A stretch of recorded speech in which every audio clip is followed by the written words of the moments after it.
Are you asking me if I think there should be a separation of church and state? Yeah. Personally, I don't think so, no. Yeah.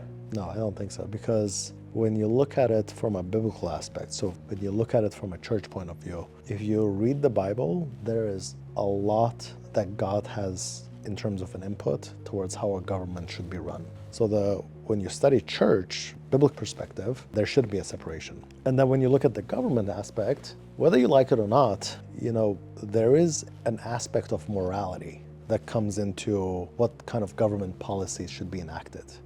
When people are voting and they're saying, hey, you know what, I don't want my tax dollars to funding abortions. Those guys are not all Christians. It's just they have a morality thing that they're thinking about. I don't want my tax dollars to go and fund somebody else's abortion and killing of another human being, a baby. Those are not necessarily just Christians. Those are just conservative values. That's a morality. Those people are saying that, hey, I think there needs to be an aspect of morality in government policies when they vote. When people are saying we want strong immigration policy, like we want our border to be secure, technically, if you think about it, that is, again, I just said it, right? In the Old Testament, there's borders. God talks about him setting up the borders. That is their way of saying we believe what the Bible says. So I think even people don't want separation of church and state. So personally, I do not believe there should be a separation of church and state.